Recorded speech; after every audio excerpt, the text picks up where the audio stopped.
Não sei se o pessoal aqui que está nos vendo é dessa época, mas um cartão telefônico. Então, me parecia muito mais um cartão telefônico com a foto e a pessoa se autodeclarava pessoa com deficiência. De alguma forma, ela ia ao médico e o médico dava um laudo e nós acatávamos todos esses laudos.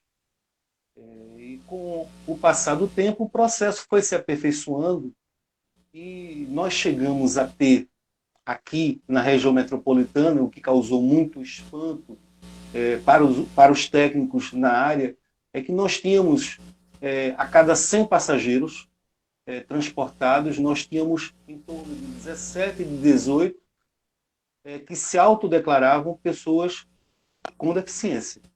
Isso era um número muito alarmante, porque no Brasil, a cada 100 passageiros transportados, a média era de 4 a 6.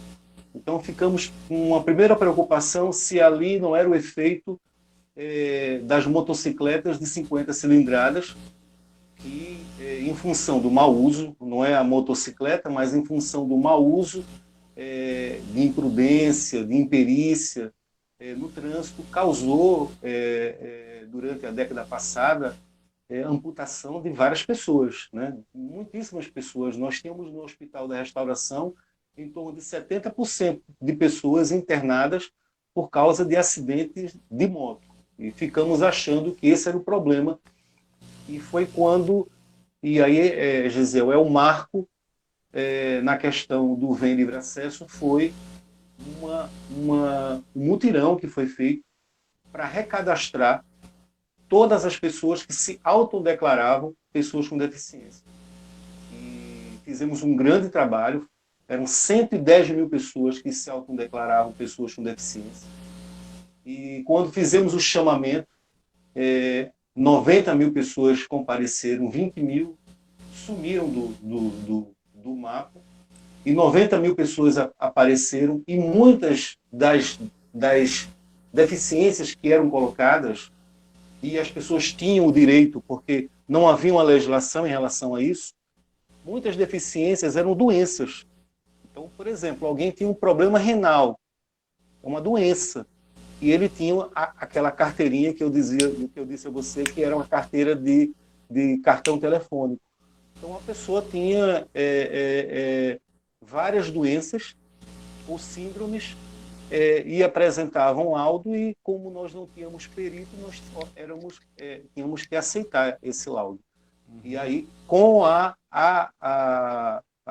o mutirão e o recadastramento, nós tivemos uma redução de 110 mil para 34 mil pessoas.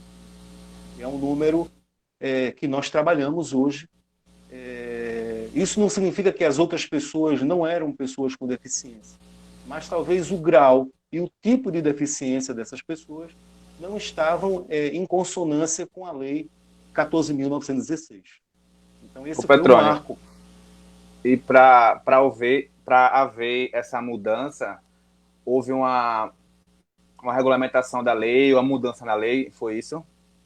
Para Sim, haver essa mudança aí do recadastramento, da perícia.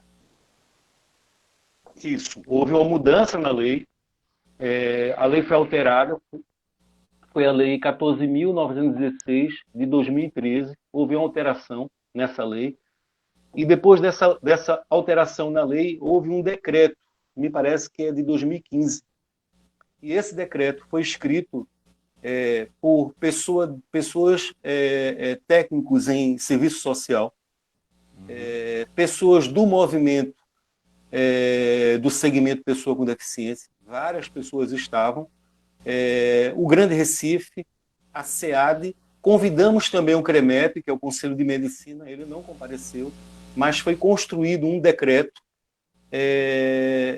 que era um decreto e uma legislação, de certa forma, utópica, mas nós conseguimos o objetivo de fazer o recadastramento e a um primeiro momento se pensou que se tirou direito de pessoas, né, já que você tinha 110 mil e apenas 35 mil pessoas ficaram, na realidade nós colocamos esse direito de volta às pessoas. Porque essa gratuidade, Gisele, do Vem Livre Acesso, ela é uma gratuidade para a pessoa que recebe, mas ela tem um custo.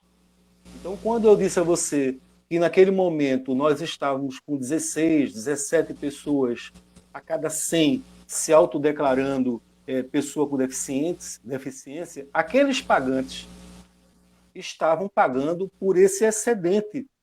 Não é? Então, é um benefício que traz uma gratuidade para o beneficiário, mas ele tem um custo, alguém paga. E não é o governo que paga, o governo entra sim com subsídio, mas a maior parte desse volume que é colocado para o Vem Livre Acesso é com a tarifa do pagante. Então, a gente precisa ter um compromisso, não é, com critérios muito sérios, porque é de graça para quem recebe, mas é pago para quem é o pagante do sistema de transporte público.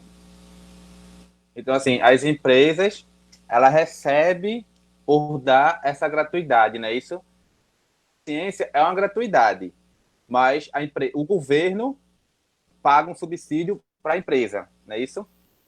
Nós temos as concessionárias e nós temos permissionárias. As concessionárias, dentro desse modelo que eu falei para você e para vocês que estão nos ouvindo, elas não perdem nada.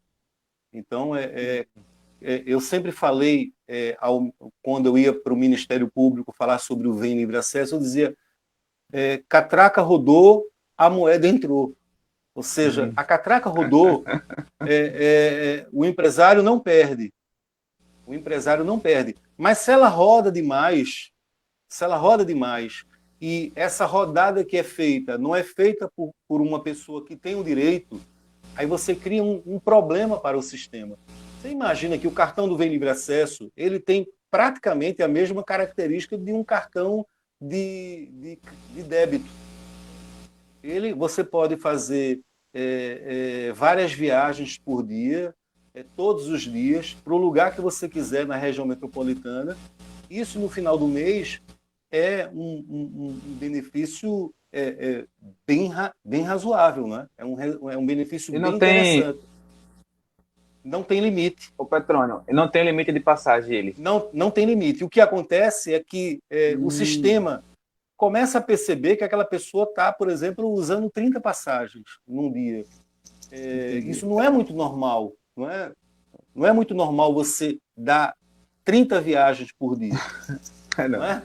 Não é muito normal. E quando isso acontece, isso chama a atenção, primeiro, do sistema, depois chama a atenção do analista, e o analista vai ver o que é que está acontecendo com esse cartão.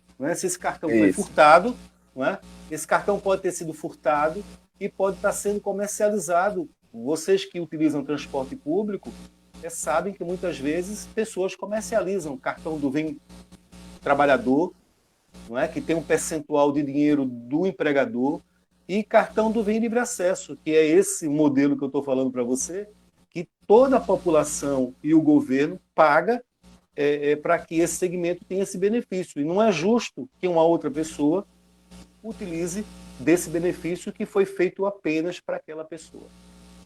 Ô Petrônio, e como é que faz para uma pessoa com deficiência ter o direito ao Vem Livre Acesso? Para ter o direito ao livre acesso, a pessoa tem que ter alguma deficiência que comprometa a sua a funcionalidade. Porque, deixa eu dar um exemplo aqui, eu uso óculos. O meu óculos está tão ruim que eu estou tirando para poder ver você aqui na tela. Mas eu uso óculos. O fato de eu usar óculos indica que eu tenho algum tipo de deficiência visual, não é? Isso. Tanto é, indica. Mas esse grau e esse nível de deficiência, ele é tão insignificante que ele não atrapalha a minha funcionalidade, não atrapalha a minha vida. Então, eu não teria direito a ter o benefício do livre acesso simplesmente por eu usar óculos. Então, Para ter direito ao benefício do livre acesso, a gente vai explicar quais são as definições, ou as definições do segmento, mas a pessoa teria que ser uma pessoa com deficiência e não uma pessoa com doença. Porque às vezes a pessoa tem uma doença que impacta na vida dela para fazer algumas coisas, e essa doença ela não é considerada uma deficiência, né? Então, para conseguir o cartão do Vem Livre Acesso, a pessoa tem que, primeiro, ter um laudo. Esse laudo tem que ter uma robustez. Ele tem que apresentar para o médico que vai fazer a perícia, porque o médico ele não está preocupado em olhar para a pessoa. Ele está preocupado, o médico perito, em olhar para o que diz o laudo. Então, o laudo tem que dizer que a pessoa tem uma deficiência. Se ela é física, se ela é cognitiva, se ela é visual ou auditiva. Se for um laudo para pessoa com deficiência visual, ela vai ter que informar através de medições, assim como também para a deficiência auditiva, para algumas medições. E para a deficiência física, o médico vai ter que dizer qual a deficiência física que ele tem e dizer qual a limitação que essa pessoa tem na vida. E se for uma deficiência cognitiva, intelectual, o médico vai colocar no laudo quais habilidades essa pessoa ela não consegue desenvolver em função da deficiência. Por exemplo, ela tem dificuldade para falar, ela tem dificuldade de interagir, ela tem dificuldade de tomar banho, de lazer, de trabalho. Então, bastam duas habilidades afetadas pela deficiência cognitiva que, já em tese, daria direito à pessoa a ter o benefício. Então, ela leva esse laudo, cópia de identidade, CPF, comprovante de residência ao CRAS, que é o Centro de Referência e Assistência Social mais próximo de sua casa. Todos os municípios têm CRAS, então, no seu município, talvez no seu bairro, tem um CRAS, e lá você leva essa documentação é escaneada e ela passa pelo crivo da SEAD, que é uma superintendência do governo do estado. Eles fazem uma pré-análise, caminham via sistema para o Grande Recife, e o Grande Recife vai marcar uma perícia médica, e a perícia médica é feita com um olhar nesse laudo. Por isso que é muito importante que o laudo tenha uma robustez. Não diga apenas pessoa com deficiência, ponto. Não, ele diga o que acarretou a essa pessoa. Ela tem dificuldade de caminhar, ela tem dificuldade de permanecer em pé, enfim. Ô Petrônio, e no laudo tem que constar que você necessita de um acompanhante também, né? Para quem necessita, né? Sim. Caso a pessoa necessite de acompanhante, e o que é necessitar de acompanhante? Necessitar de acompanhante é quando aquela pessoa tem uma deficiência, e essa deficiência faz com que, em todas as viagens, em todas as caminhadas, ela precisa estar com alguém para lhe auxiliar. Então, não é toda deficiência que daria direito a um acompanhante, mas seria uma deficiência grave, bem grave, e essa pessoa precisasse, em suas locomoções, de uma outra pessoa. Porque nós já encontramos, Gisele, isso muito, muito, quando a pessoa vai retirar o Vem Livre Acesso, é questionado a ela, olha, você precisa, mas às vezes o próprio médico ele percebe que a pessoa precisa ou não precisa, né? Mas se pergunta. E muitas vezes nós temos presenciado, através de câmeras, que a pessoa está transitando pelo sistema de transporte público sozinha, desacompanhada. Então ela não precisa, em tese, né? É uma pessoa que tem uma deficiência, mas ela tem uma autonomia para se locomover e resolver as coisas de sua vida sem precisar de ninguém. Entendi. O Petrônio, e para as crianças que têm deficiência, como é que fica essa questão do Vem Livre Acesso? A mãe pode utilizar, porque tem a questão da biometria também, né? Como é que fica essa questão da criança com deficiência? A criança com deficiência até 12 anos, independente dela ter uma deficiência grave ou não, mas em função da idade, até 12 anos ela tem a mãe ou o pai ou qualquer responsável como acompanhante. Então ela recebe a carteirinha com acompanhante.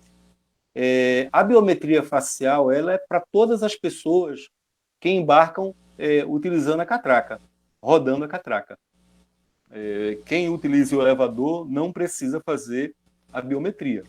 Não tem condições de uma pessoa que utiliza cadeira de rodas em um sistema de transporte público, ele ir para frente do ônibus, olhar para a câmera e depois embarcar pelo elevador.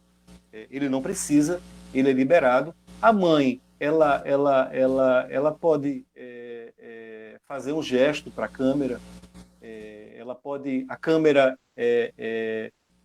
se por acaso aquela câmera que está de frente para a pessoa, ela não captar a criança, né, a criança menorzinha, mas nós temos as câmeras, que são no mínimo 4 câmeras que estão dentro do ônibus, direcionado para frente, direcionado para a entrada do veículo, direcionado para a parte de trás do veículo. Então, essa criança ela vai ser identificada na biometria.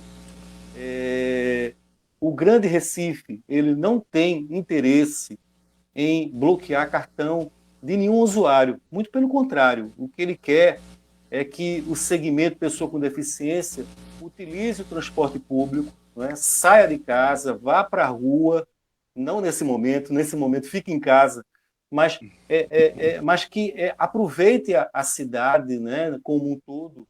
Né? O Vem Livre Acesso não é um documento para você ir apenas ao médico, mas é um documento para você fazer o que você quiser, para você sair de casa e fazer o que você quiser. Entendi. Então, assim, Petrônio, e em relação assim, à questão de bloqueio, como é que funciona isso? Por que o Vem Livre Acesso é bloqueado? Como é que faz para a pessoa com deficiência desbloquear o Vem? Como é que funciona a questão desse sistema?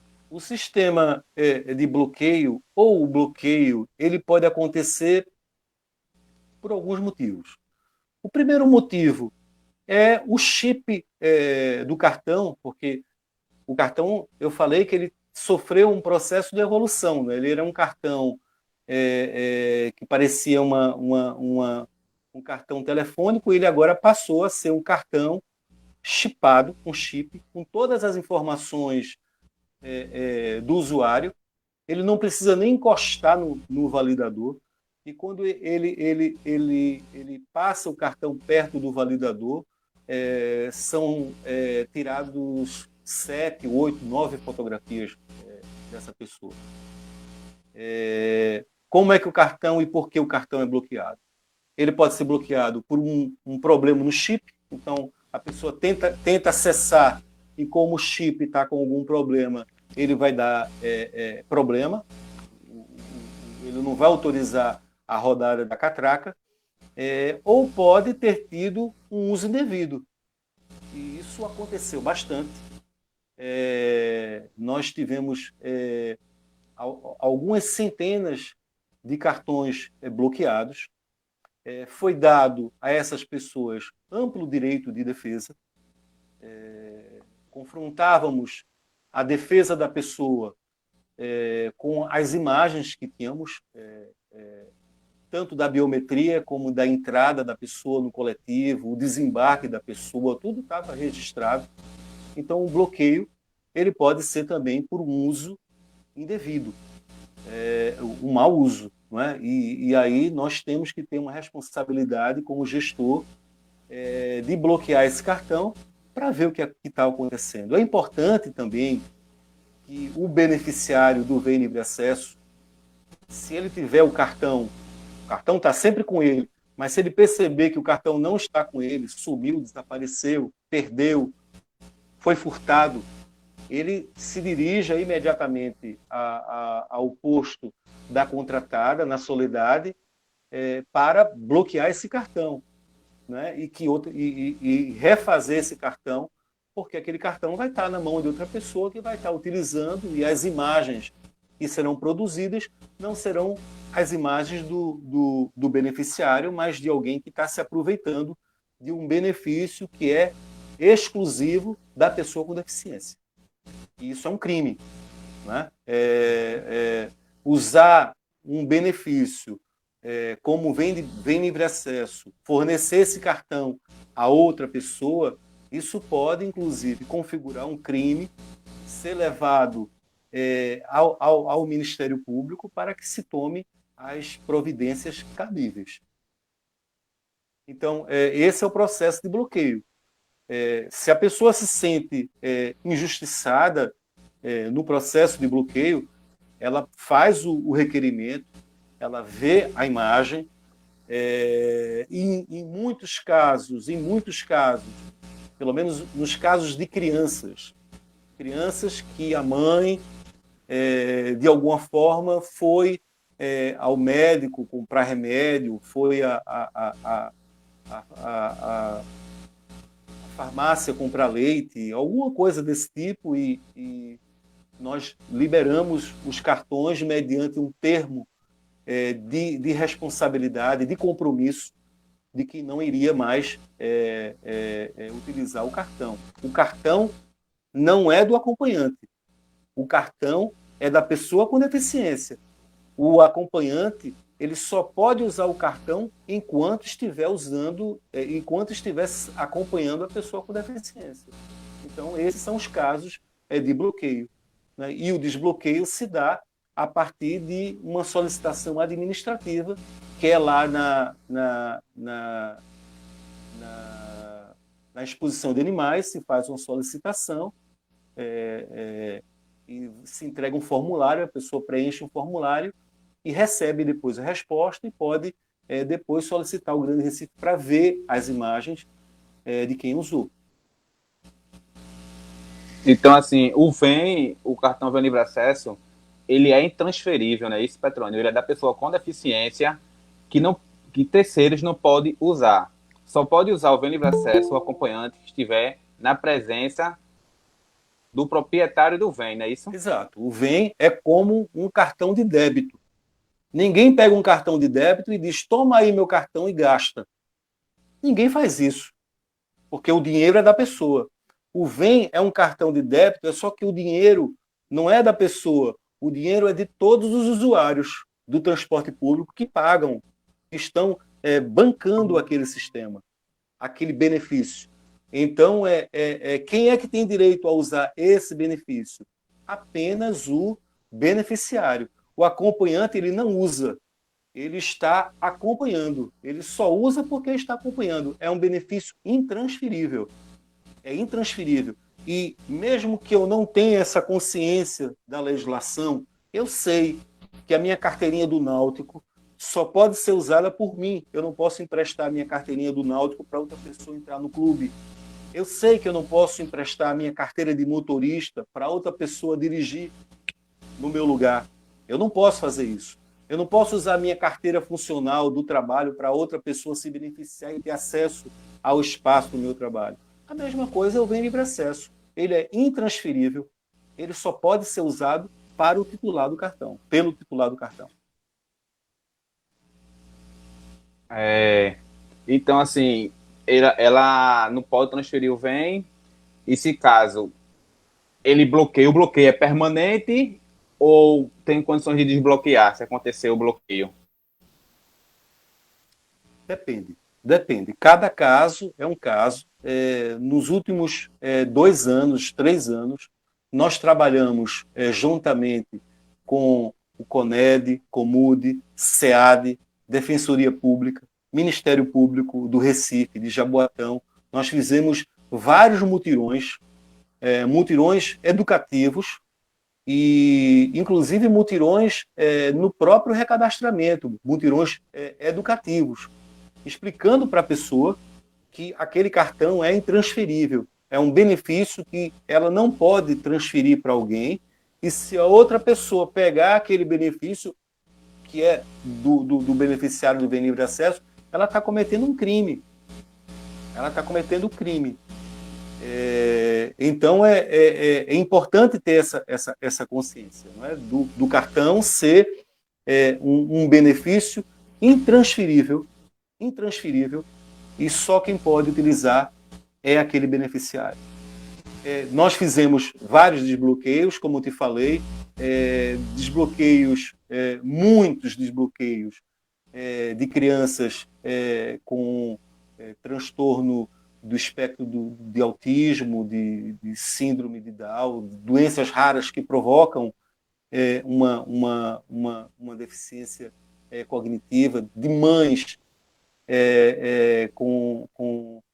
que tiveram filhos com microcefalia, e foi um momento para a gente muito complicado, porque as mães, muito com um argumento muito correto, diziam: Petrônio, como é que a gente vai embarcar num coletivo... Petrônio, rapidinho, o intérprete você tem que virar a tela dele tem que virar, que tá errada a tela da intérprete, porque ela tá atrapalhando a transmissão. Tem que virar a tela, por favor, na horizontal. Agora.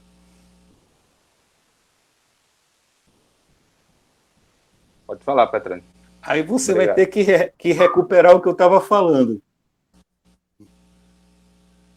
Eu estava falando o que mesmo? Você estava falando sobre o bloqueio.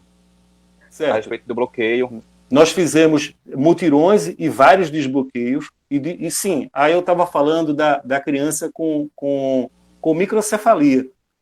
Né? Como é que essa criança embarcava no ônibus? Ela no colo, a mãe segurando a criança e segurando toda aquela mala, não é? Porque as mães diziam: Petrônio, olha o que a gente leva. Era praticamente uma mala. E aí a gente tinha pensado naquela época em até mesmo fazer um cartão que desse direito a 2 acompanhantes, para esse caso específico. Mas aí o que aconteceu? As crianças cresceram.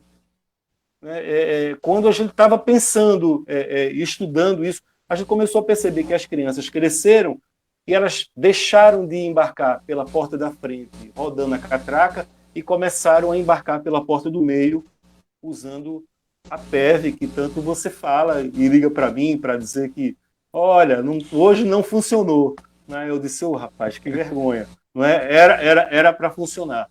Mas basicamente a gente desbloqueou cartões de todas as crianças que nos procuraram em mutirões. Desbloqueamos cartões também de pessoas com algumas deficiências específicas, em casos em que a gente viu que a pessoa era vítima. Ela não tinha como impedir que a outra pessoa utilizasse o cartão, ela era vítima, então nós desbloqueamos. E aí aconteceu algo interessante, porque quando nós construímos o decreto a 8, 9 mãos, né, SEAD, CONED, COMUD, Serviço Social, chamamos o CREMEP que não compareceu, várias pessoas discutindo como seria esse decreto. Eu disse: gente, nós não estamos sendo muito rigorosos, não, porque a lei falava, usou de forma indevida, perdeu o benefício para sempre. Né? E nós não temos pena perpétua no país, não é? Nós não temos uma perda de um benefício perpetuamente, né? É algo meio estranho. E nós começamos a discutir isso internamente no Grande Recife, começamos a discutir com os atores principais, SEAD, CONED, COMUD, Instituto de Cegos, lideranças do segmento, e foi tecida uma portaria do Grande Recife, que a partir de 2021, a partir de 2020, a partir de janeiro de 2020, nós temos uma portaria que dá uma gradação as punições até o bloqueio definitivo do benefício. Como é que funciona agora? Se alguém usa de forma indevida, ela recebe uma advertência. Entendi. Ela apenas recebe uma advertência. Olha, você fez isso, isso e isso. Tá? Se ela, dentro de um determinado tempo, reincide, ela recebe uma punição de 30 dias. Um bloqueio de 30 dias. Se ela reincidir pela terceira vez, uma punição de 180 dias. E se ela ainda reincidir mais uma vez, ela tem uma punição de 1 ano. Só que quando ela terminar essa punição de 1 ano, ela vai ter que voltar para todo o processo. Vai ter que ir ao CRAS. Voltar do zero, né? Voltar do zero. Essa pessoa, ela tem o cadastro dela bloqueado. Negativado. É um Serasa do Vem Livre Acesso, né? Mas vejam que foram dadas a essa pessoa uma advertência, uma suspensão de 1 mês, uma suspensão de 180 dias, e depois de 3 vezes que a pessoa faz algo de forma incorreta, e com direito à ampla defesa, inclusive com direito a levar os advogados da Defensoria Pública, que estiveram conosco construindo essa minuta de portaria que foi assinada pelo presidente do Grande Recife, e já está em vigor, retroativa até janeiro de 2020. Até 2020. Então, em setembro, a gente está voltando a rever essas questões de bloqueio.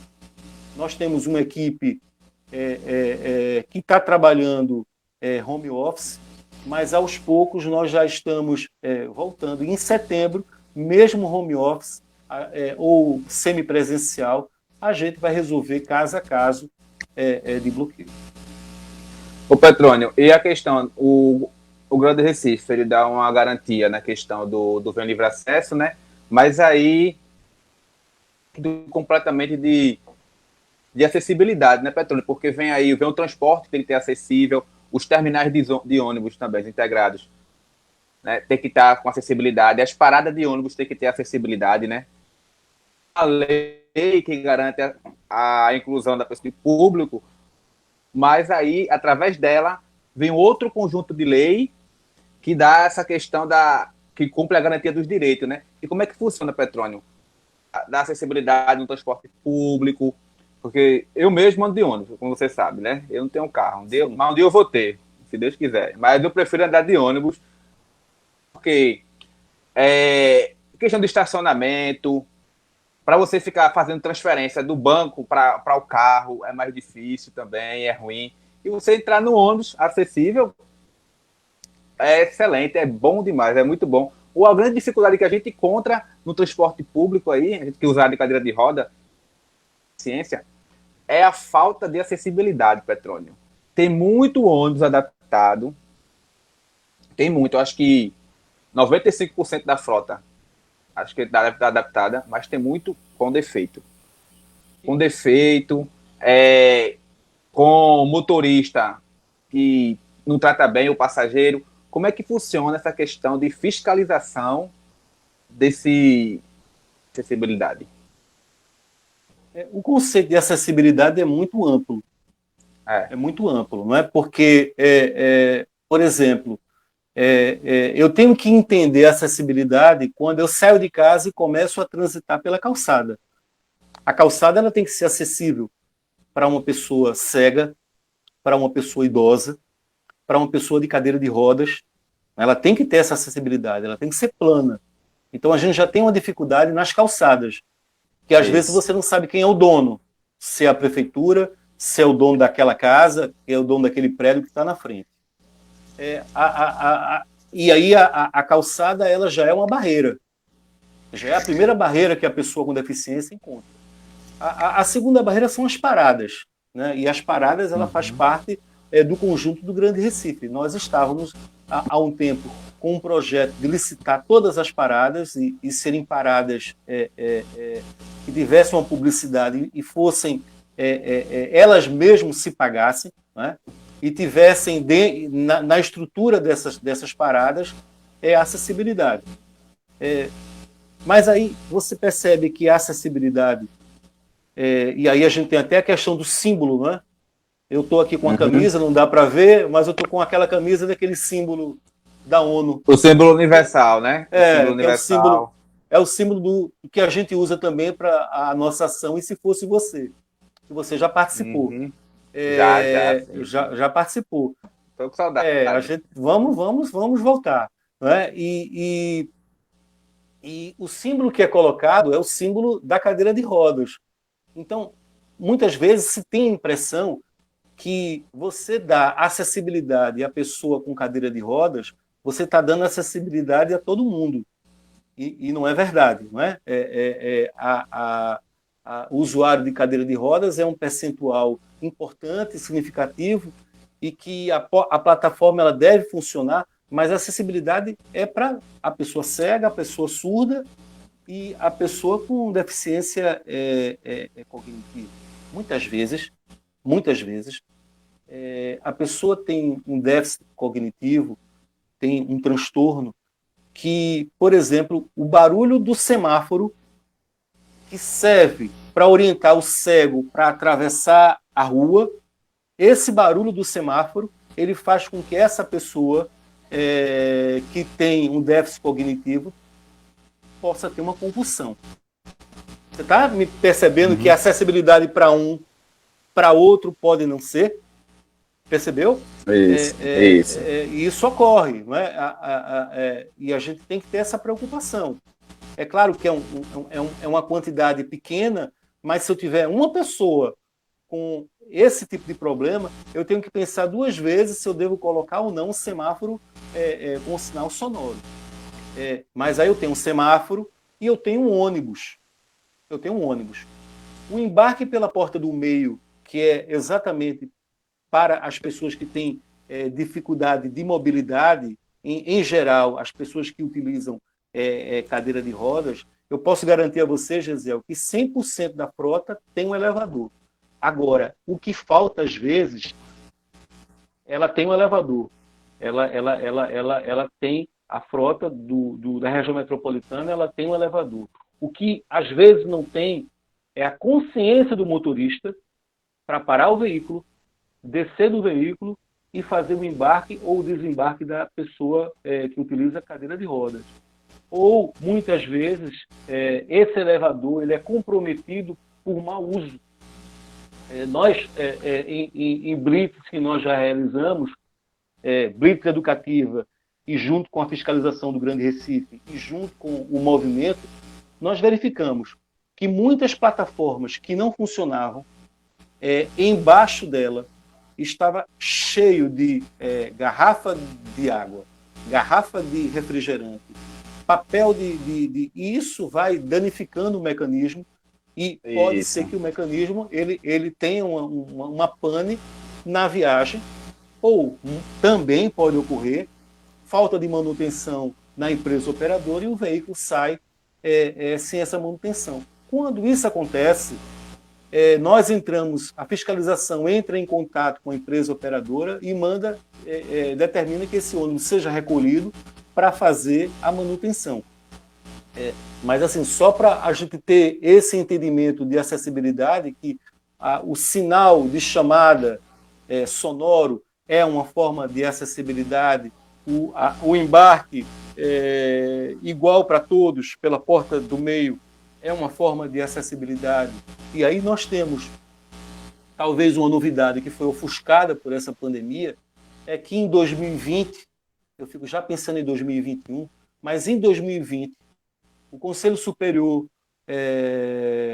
Metropolitano de Transportes, eu acho que ele aprovou isso em 2019, ele definiu que todos os assentos dos coletivos da região metropolitana, todos, são prioritários para a pessoa com deficiência, para a pessoa idosa, para a gestante e para alguém que tem uma criança de colo ou baixa mobilidade. Então, todos os assentos E aí vai ser um processo educativo que a gente vai ter, porque muita gente vai, talvez, não entender essa priorização, não é? Em relação a dar esse direito primeiro à pessoa idosa, à pessoa com deficiência, a mãe, a mulher grávida, gestante, e alguém que esteja, o pai, a mãe, que esteja com a criança no colo. Isso já é lei, né? Vai ser um processo educativo difícil, porque nós tentamos que isso fosse um gesto de nobreza das pessoas, De mas as educação, né, pessoas... Petrônio? Não, pois é, mas a nobreza é impressionante como nós temos a síndrome do sono imediato. A pessoa está sentada e quando chega uma pessoa idosa do lado, é a síndrome do sono imediato. A pessoa dorme imediatamente, é impressionante isso. Pessoas jovens, pessoas sadias, pessoas bonitas, e não conseguem ficar acordada diante de uma pessoa idosa ou de uma pessoa com deficiência. Dorme imediatamente. Então, assim, esse modelo a gente entende que vai ser uma evolução aqui do transporte público da região metropolitana. Acho que isso aí, Petrônio, acho que é mais um ganho para o segmento da pessoa com deficiência, segmento dos idosos, entendeu? Mas eu acho que não, eu acho que nosso estado, nosso país, ele não precisava de lei para se garantir uma educação, que isso é mais do que uma educação para todos, né? Porque que na minha infância, minha mãe me ensinou que a gente tem que dar sempre e dar prioridade e respeitar sempre os mais velhos e as pessoas com deficiência, né? E aí quando a gente tá no ônibus, subir uma pessoa mais velha que a gente tem que se levantar e dar o lugar a essa pessoa, por educação isso. Mas as pessoas não respeitam. Foi preciso se criar uma lei para poder garantir isso. Então, assim, vai ter muita confusão com essa lei, vai ter muita confusão. E aí, quem é que vai fiscalizar essa lei, Petrônio, essa regulamentação? Olha, Gisele, a gente primeiro entende que precisa reforçar a questão educativa, né? Como você falou, você aprendeu com sua mãe a ceder o lugar aos mais velhos, não é?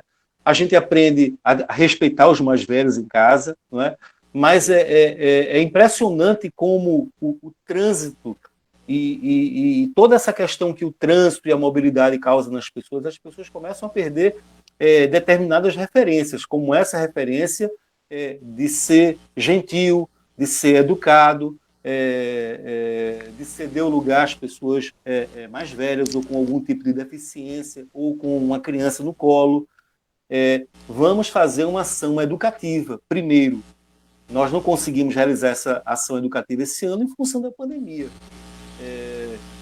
A gente tem que estar na rua, a gente tem que estar em contato com as pessoas, mas a gente vai voltar, estamos voltando, vamos fazer essa ação educativa e depois da ação educativa vai ter as ações de penalização para aquele que não cede o espaço à pessoa com deficiência. Isso já está ocorrendo, esse tipo de constrangimento em relação ao uso de máscara dentro do transporte público. Não é?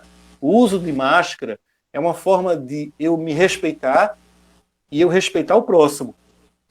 E algumas pessoas dentro dos coletivos, elas embarcam com a máscara, mas quando chegam lá dentro, quem usa sabe, quem não usa diz que está todo mundo usando máscara, mas a gente vê quem usa transporte público que a gente coloca a máscara como protetor de queixo.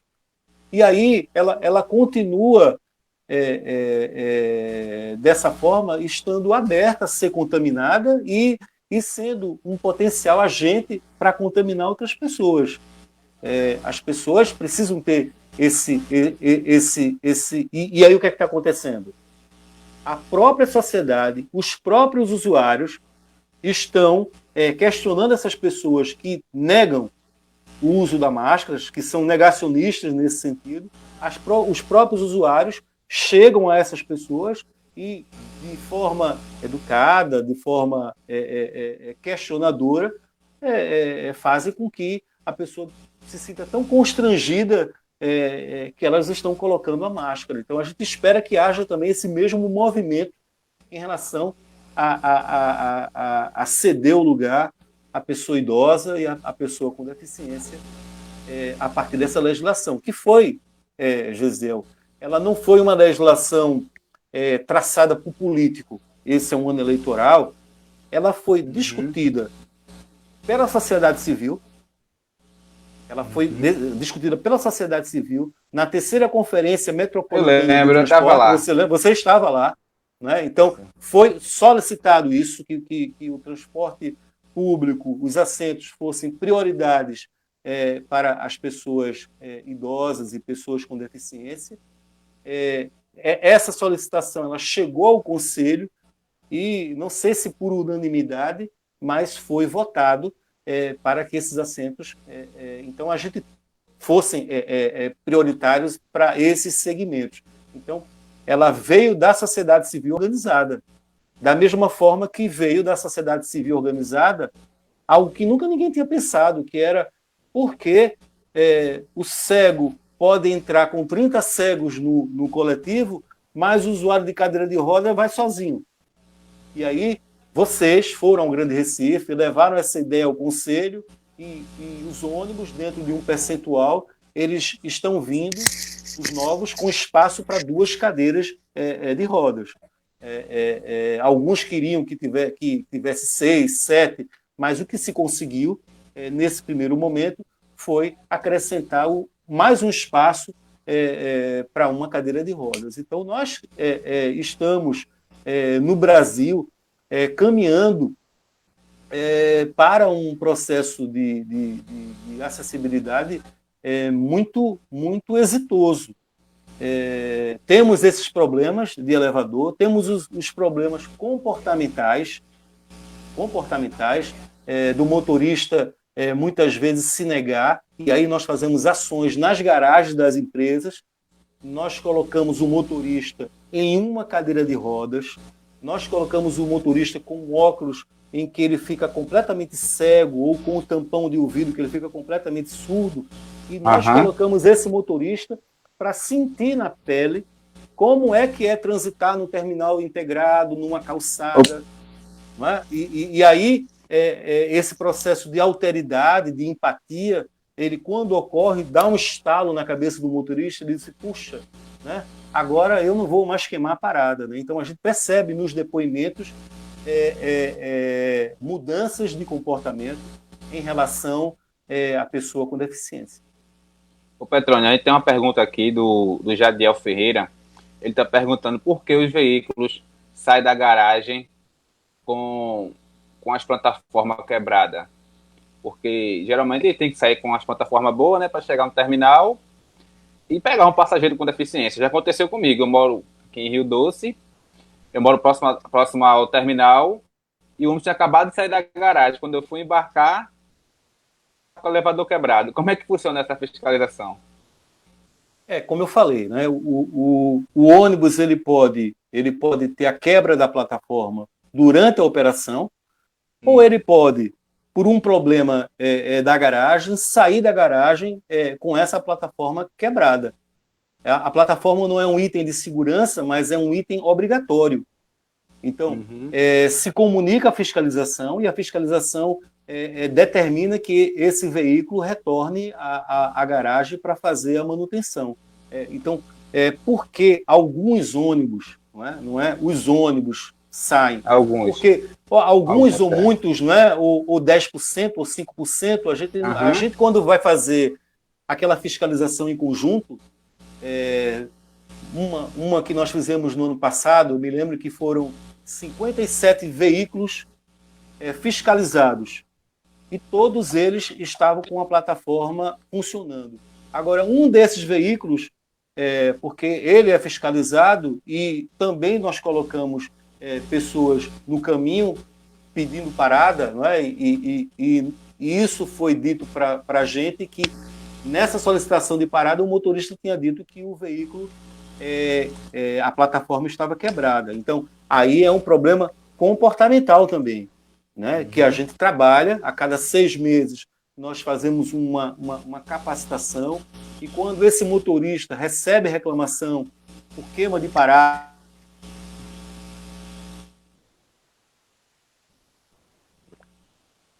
ao capital humano, ele é advertido, ele é suspenso e ele pode ser, inclusive, demitido. Entendi. Petrônio, e em relação, assim, o Grande Recife foi uma campanha muito boa. Já participei de várias campanhas junto ao Grande Recife. E falta, assim mesmo, conscientização das empresas, né? Poder estar garantindo a questão da acessibilidade. Acho que a gente tem que trabalhar mais com as empresas. Eu sei que vocês trabalham. Já participei de palestra com vocês de sensibilização com as empresas, junto com o CONED, no Senai. A gente já participou lá de várias atividades. E aí, assim, isso é muito importante, entendeu? E a gente vai continuar. Petrônio, acho que falta 5 minutos para a gente encerrar. Eu quero agradecer você por essa oportunidade. Acho que tá bombando aqui de comentários aqui. Acho que depois tu vai ver lá no Facebook, no Instagram. E aí tem várias perguntas, só que não dá para responder tudo. Vou responder depois, no privado das pessoas lá nos comentários. Eu quero agradecer por essa oportunidade aí. Acho que é um tema muito importante, entendeu? E de antemão, acho que em setembro a gente comemora o dia 21 de luta da pessoa com deficiência. Eu quero já deixar aqui o convite, viu? Vamos estar juntos. Para a gente tentar aí abordar mais esse tema, que é um tema muito importante para as pessoas com deficiência aqui da capital pernambucana.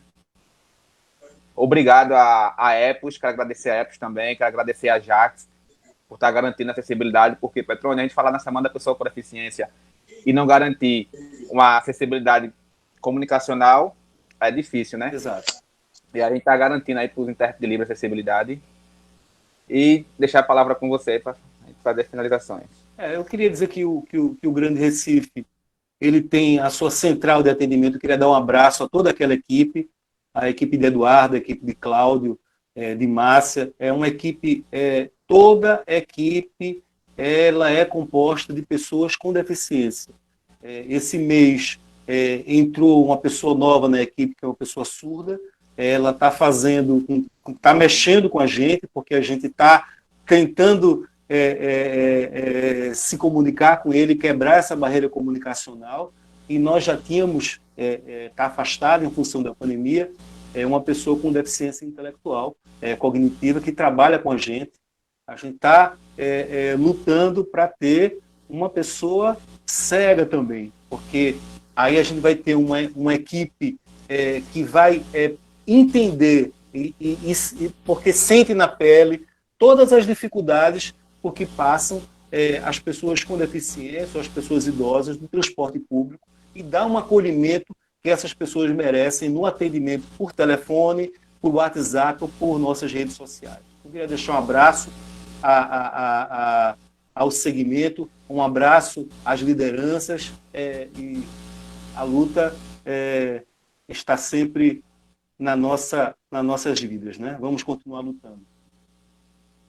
Eu também quero agradecer a nossa equipe, Petrônio, a equipe do Instituto, nossa diretoria. Tem o Luiz Fernando, tem o Tiago Melo, a Sara Fernanda, a Gisele Bezerra, o doutor André, a doutora Regina, a Alessandra Spinelli, nossa assistente social, e toda a equipe do Instituto aí, a Laura, que está contribuindo com a gente aqui, o Wanderson, o esposo dela também, nos ajudando. E a gente é grato aí de estar podendo estar fazendo parte, né, desse movimento e contribuir com a nossa causa. Obrigado a todos. Boa noite. Boa noite, obrigado. Obrigado, Petrônio. O mundo evoluiu rapidamente. E o seu negócio ou empresa precisa acompanhar essa nova ordem social. Se sua loja estiver presente nas redes sociais de uma maneira forte e coordenada, os resultados serão incríveis. Mas se achar que isso não é importante, A Épico Agência tem uma equipe empenhada e dedicada para cuidar do seu marketing digital e criou um programa para micro e pequenas empresas, ajudando assim a fortalecer o mercado e reaquecer as vendas. Nós da Épico Agência estamos fazendo a nossa parte. Seu cliente passa em média 4 horas por dia nas redes sociais. Fala com a gente!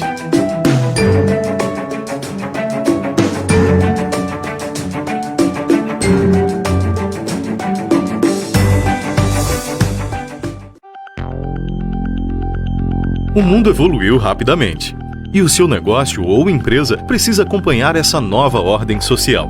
Se sua loja estiver presente nas redes sociais de uma maneira forte e coordenada, os resultados serão incríveis. Mas se achar que isso não é importante... A Épico Agência tem uma equipe empenhada e dedicada para cuidar do seu marketing digital e criou um programa para micro e pequenas empresas, ajudando assim a fortalecer o mercado e reaquecer as vendas. Nós da Épico Agência estamos fazendo a nossa parte. Seu cliente passa em média 4 horas por dia nas redes sociais. Fala com a gente!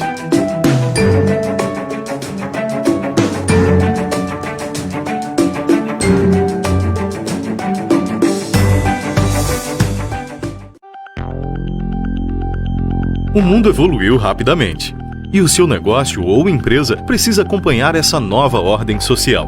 Se sua loja estiver presente nas redes sociais de uma maneira forte e coordenada, os resultados serão incríveis. Mas se achar que isso não é importante... A Épico Agência tem uma equipe empenhada e dedicada para cuidar do seu marketing digital e criou um programa para micro e pequenas empresas, ajudando assim a fortalecer o mercado e reaquecer as vendas. Nós da Épico Agência estamos fazendo a nossa parte. Seu cliente passa em média 4 horas por dia nas redes sociais. Fala com a gente!